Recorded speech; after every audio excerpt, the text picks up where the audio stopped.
may tambala na! At eto na sila, ang nag-iisang masugid na tagahanga ni Nicole Yala. Chris Chuper! Kasama ang nag-iisang die-hard fan ni Chris Chuper, Nicole Yala! Mula sa Mahiwagang Burnay, ang kwento.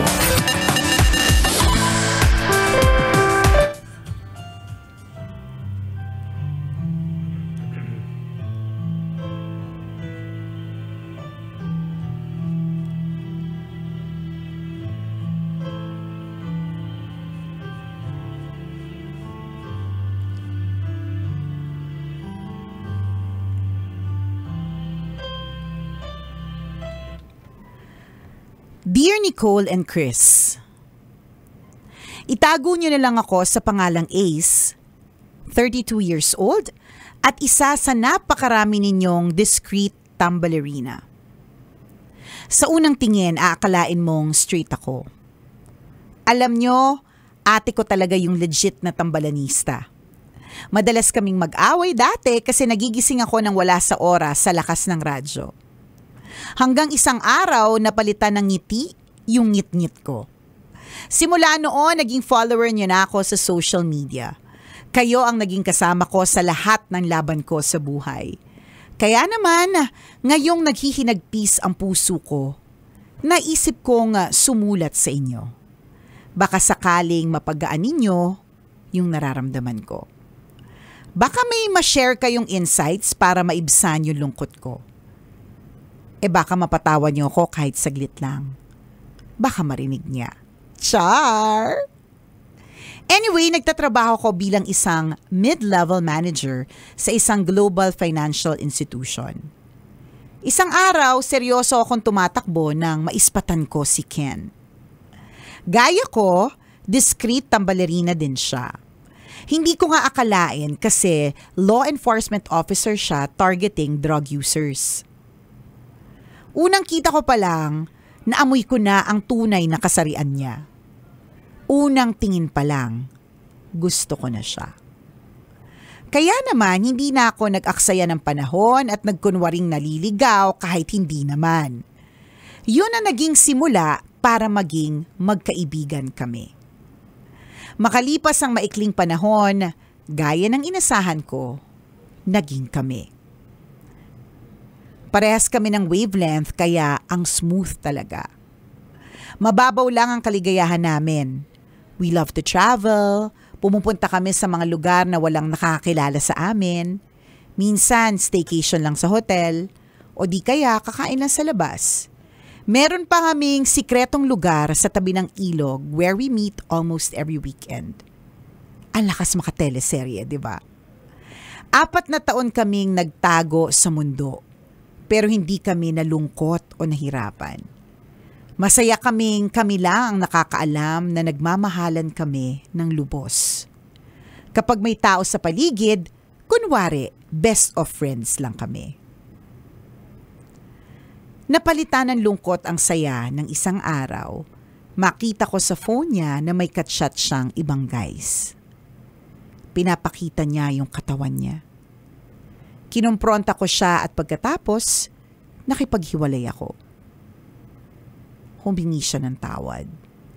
Hinabol-habol ako at tumambay pa sa labas ng bahay namin habang humahagulgol. Mahal ko, kaya binigyan ko ng second chance. Pero binaliwala niya yung pagpapatawad na binigay ko. Nakipag-shot siya ulit sa iba at gaya ng dati, ibinandera na naman niya ang katawan niya. Sexually abused siya nung bata pa. Naisip ko tuloy na baka may kinalaman yon sa mga pinagagagawa niya. Regardless, hindi ko kaya. Sa pagkakataong ito, tinapos ko na ng tuluyan ang relasyon namin.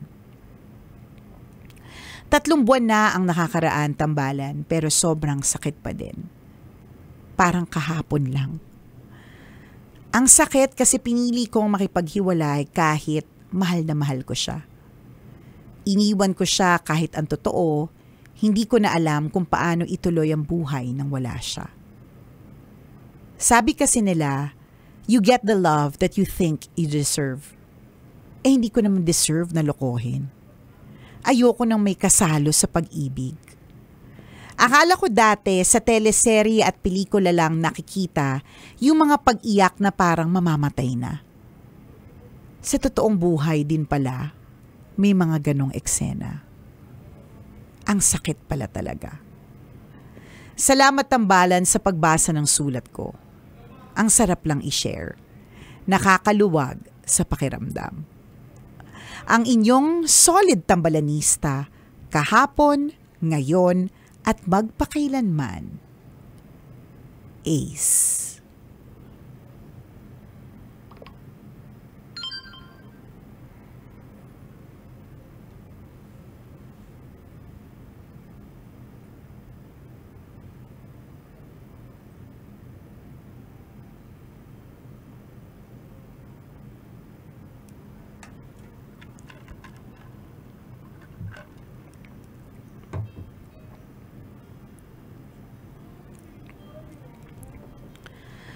Hi, Ace!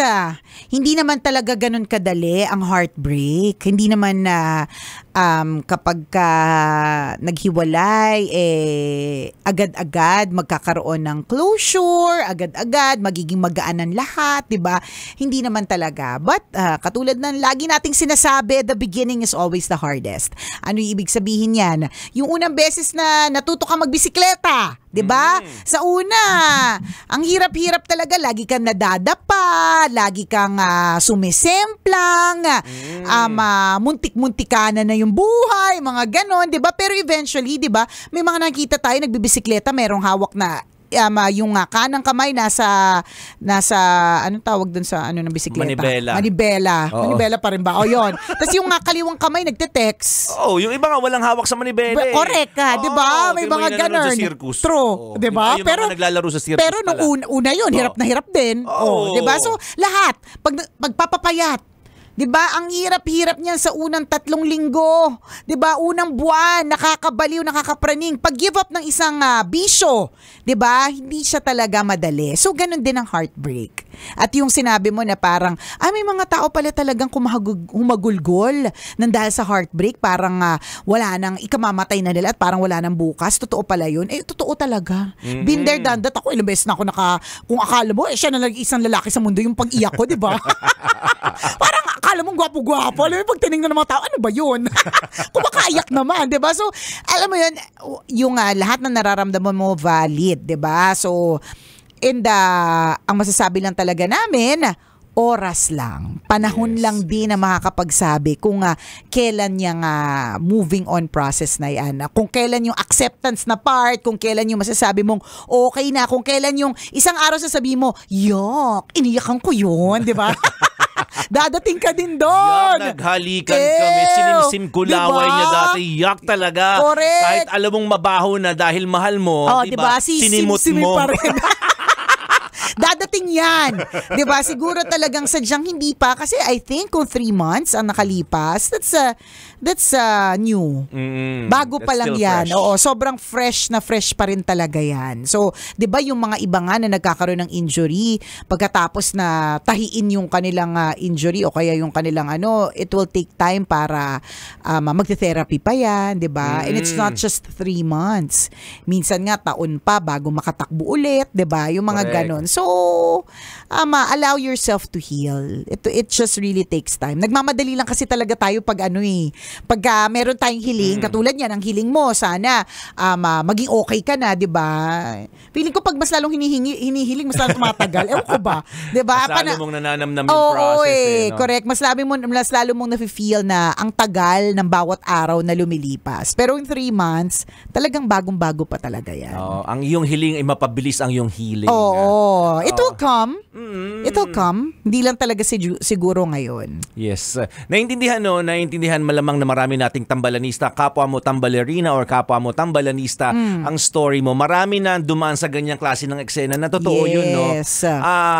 Minsan pag nasa labas ka at nakita mo ang isang tao na umiiyak because he or she is broken-hearted, feeling natin OA. Correct. Ano ba yan? Ang arte-arte naman, makaiyak naman to. Kala mo mamamatay na, kala mo siya lang nag-iisang lalaki sa mundo or babae sa mundo, di ba? Pero pag ikaw pala talaga yung nasa loob, at kami naranasan naming lahat yan, na umiyak sa isang tao na mahal mo tas iniwan ka or hindi nagkaroon ng hindi pagkakaintindihan, iiyakan mo talaga. Correct. And tama yung sinabi ni partner, your feelings, your emotions are valid. Yes. Yung nararamdaman mo, i-process mo lang, pero wag mong ipoprolong. I-process but do not prolong it. Kasi pag pinahaba mo yan, ikaw din yung madedehado. Siya naka-move on na, ikaw umiiyak pa. Oo, siya nagpapakita na ng katawan sa marami pang mga iba. Ikaw, malam mo sumasayaw na siya sa video, hindi mo alam. Tapos ikaw nagluluksa pa rin. So, in this case, you help yourself.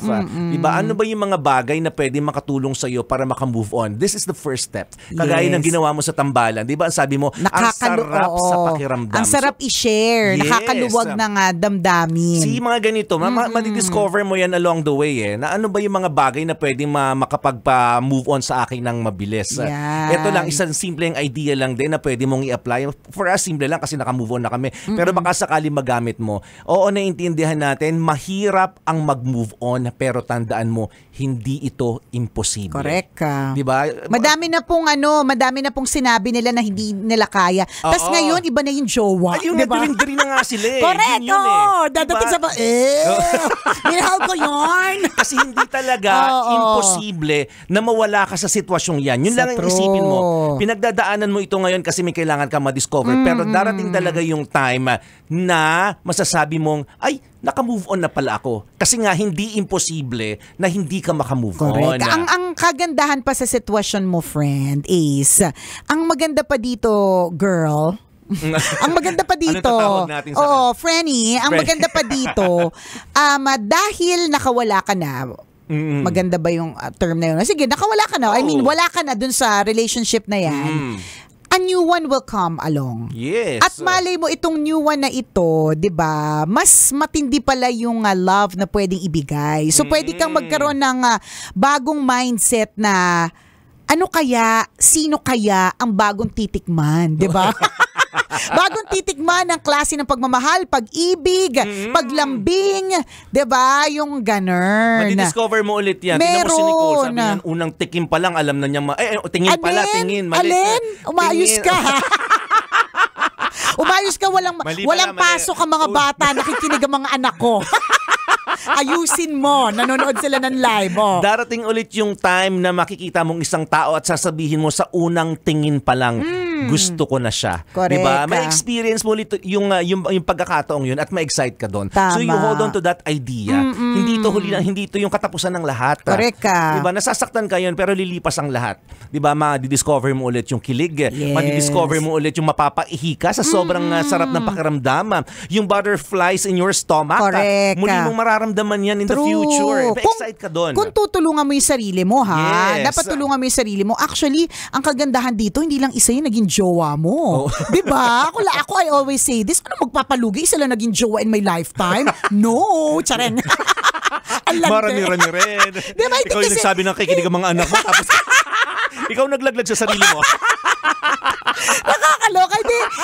Ako, gusto kong tingnan yung POV na gano'n eh. Na dahil wala ka na dun sa relationship na yan, it means, sabi nga ni partner, diba, hindi imposible ang moving on. Yes. Posible talaga yon. So it means, kapag naka-move on na, kapag dinaanan mo yung different stages of grief, diba, at natapos na yon kasi kailangan nating daanan eh. Ganun po talaga eh. Diba? Sabi nga, the only way para tayo ay makasolusyon sa isang problema ay kailangan po nating daanan ito. Yes. At hindi naman natin pwedeng daanan ito kung titigil lang tayo. Yun yung sinasabi natin, hindi ka rin titigil. Huwag mo tatambayan. Oo, huwag mo tambayan. Diba? Kasi dadaan ka lang. Correct. At kailangan mong daanan. Kasi pag hindi mo dinaanan, hindi ka makarating sa dulo, which is, may another guy. Diba? Lagi natin sinasabi, never say die, tomorrow is another guy. Diba? Diba? Naku, na-excite ka doon. Sa true. Yung magtatampisaw uli kayo sa ilog, maghahabulan kayo. Correct.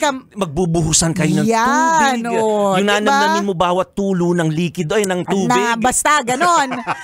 Nakaka-excite yun. Correct. Yun na lang na parang eventually someone else will make me happy. Totoo, hindi naman po porke meron po tayo naging jowa, basic agad na siya'y makakasama natin na panghabang buhay.